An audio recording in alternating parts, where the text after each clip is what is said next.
Cette vidéo-là, elle est importante. Ah, mais la lumière, là.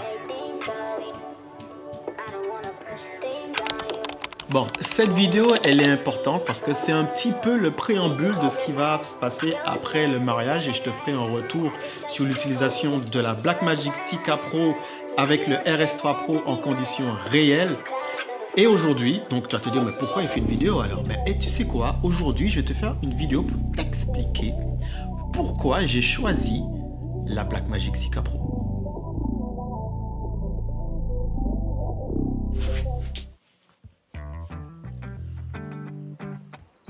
Bon, allez, la raison pour laquelle j'ai pris une Blackmagic 6K Pro, je dis la 6K Pro, ça va aller plus vite, plutôt qu'un autre boîtier, c'est parce que elle est pas chère. Allez, salut, allez, prochaine vidéo. What?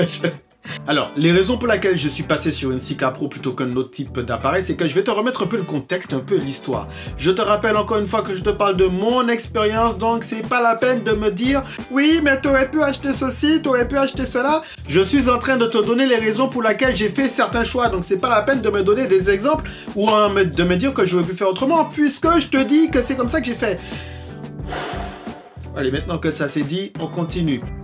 Nous sommes vers les années 2020, tu vois, et je suis en train de me dire qu'il est peut-être temps que je change de matériel et que j'upgrade un peu mon boîtier. Je shoot à cette époque-là sur le GH5. C'est un boîtier qui me convient parfaitement par rapport à ce que je fais. Je fais beaucoup d'événementiels. Je filme en direct, qui veut dire que je ne contrôle pas ni mon lieu, ni ma lumière, ni mes sujets. En fait, en gros, je suis dépendant de ce qui se passe dans l'univers, dans l'écosystème. Et tout ce que j'ai à faire, c'est il faut que je me concentre sur ce qui se passe. Donc, forcément, il faut que mon appareil soit capable d'être autonome. J'ai besoin, mon appareil, c'est mon assistant. Voilà, mon boîtier, c'est mon second, c'est mon Gordon, c'est mon Alfred, c'est voilà, c'est le gars qui est là, qui est déterminé, qui quand il voit que je vais à gauche et que je suis en train... Pourquoi j'ai tourné à droite? Quand il voit que je vais à gauche et que je suis en train de filmer le mannequin qui arrive vers moi comme ça, il faut qu'il comprenne que je veux qu'elle soit focus et que je veux pas que ce soit le mec qui est en train de manger derrière l'apéritif roulé de fromage saucisson qui doit être net. Donc j'ai besoin que mon appareil soit mon bras droit. Il faut limite que ce soit mon cerveau, il faut que ce soit mes yeux. Donc il faut qu'il soit stabilisé, il faut qu'il ait une bonne mise au point automatique. Et il faut qu'il soit pas trop lourd parce que voilà, j'ai besoin d'avancer, j'ai besoin de reculer. Comment tu veux que je puisse être fluide s'il n'y a pas un stabilisateur? Bref, t'as compris, t'as capté. J'ai besoin que mon appareil ait un bête de cerveau. Et il faut dire que vers les années, vers 2020 comme ça, on a eu un pic. Alors oui, il y a eu d'autres appareils, mais j'ai l'impression que c'est vers 2020 que les marques ils se sont réveillées et qu'on a eu des boîtiers de fous malades. Rien que pour te dire, Sony, t'as vu le nombre de temps que Sony a pris pour sortir un boîtier avec un écran orientable? On aurait dit que les gars, ils attendaient qu'on les supplie. On dirait Adam qui est en train de constater que dans le jardin d'Éden, il n'y avait pas de meuf. Je venais de me rendre compte de la connerie que j'étais en train de sortir. Bref, j'assume ce que je dis. Donc, en tout cas, à cette époque-là, voilà, on a eu pas mal de bêtes de boîtiers qui sont sortis. Et franchement, c'était stylé. Donc, je me suis dit, il fallait que je passe sur un boîtier un peu plus évolutif qui me permettait justement de sortir de cette configuration où je me relayais sur mon boîtier. Parce que j'avais remarqué que je me relayais tellement sur mon boîtier que j'étais devenu un peu fainéant artistiquement parlant dans le choix de mes cadrages, de mes plans, de mes scènes, de mes mouvements. Je me relayais trop sur le matériel. Et je me suis dit, il faut que je trouve un moyen pour revenir à la base en fait, revenir à l'état pur de la vidéo qui est contrôler ce qu'il y a autour de moi et contrôler mon image. Et c'est là que j'ai désactivé tout ce qui était automatique sur mon GH5. J'ai enlevé la stabilisation, j'ai enlevé la mise au point automatique. Bon, le gab, qui veut dire le poids, je pouvais rien y faire, mais je l'ai équipé d'une cage un peu plus balèze, voilà. Et je me suis mis à shooter en mode handle, qui veut dire à la main. Je me suis mis à shooter à la main et à devenir moi-même mon propre stabilisateur. À partir de là, franchement, je commençais à être rassuré. Mais je me suis dit, en termes d'image, il me faut quelque chose de plus. Voilà. Et j'ai mis de l'argent de côté, j'ai commencé à économiser. Et je me suis dit, voilà, je suis prêt. Je veux monter en gamme, il me faut un boîtier qui... Alors, je sais très bien que je n'aurais pas pu acheter un boîtier cinéma. Alors, une Red, c'est pas la peine. Une Harry, encore moins. Donc, là, on se dit, avec le budget qu'on a, il faut qu'on trouve un moyen d'avoir un appareil. On s'en fout qu'il ne soit pas stabilisé. On s'en fout qu'il n'a pas de mise au point. On veut juste avoir un système de navigation dans le menu super simple, parce que je commence à avoir marre des menus difficiles, et une bête de qualité d'image et quelle que soit la résolution que je vais utiliser. Oui, parce qu'il faut le voir aussi. Sur certains boîtiers, par rapport à certaines résolutions que tu vas utiliser, tu perds en qualité. Je me suis mis à chercher et les gars, en termes de rapport qualité-prix, je suis désolé, dans mon budget, j'étais super content de voir que la Blackmagic, la 6K Pro, répondait à toutes mes attentes. Parce que, à l'époque, j'avais fait une liste, les gars, et je vous dis ce que j'avais prévu de prendre. Alors, nous sommes en 2020, je voulais prendre le Canon C70. Faut savoir que mon budget était de 3K, ok, 3000 euros. 5074 euros pour le Canon C70 sans objectif. On est ok? On est d'accord? T'as capté le bail? Ok, je continue. Je me suis dit, bon, économise. T'as pas assez. 3K, économise. Essaie de monter un peu plus. Ok, on a économisé. On est passé à 5K. Ouais! Là, on a de la thune. Là, on a le flouze. Il y a quoi maintenant? On peut acheter le Canon. Ouais, mais ça, c'est boîtier uniquement, poteau. Donc, les objectifs, les accessoires, pour enregistrer et tout, les micros, tu fais comment? C'est hors budget. Ah ben ok, je me suis dit bon, on est en 2021, le Sony FX3 est sorti. 4699 euros. What? Bon, c'est pas que je suis retourné avec ce qui était fait à l'époque, le FX6.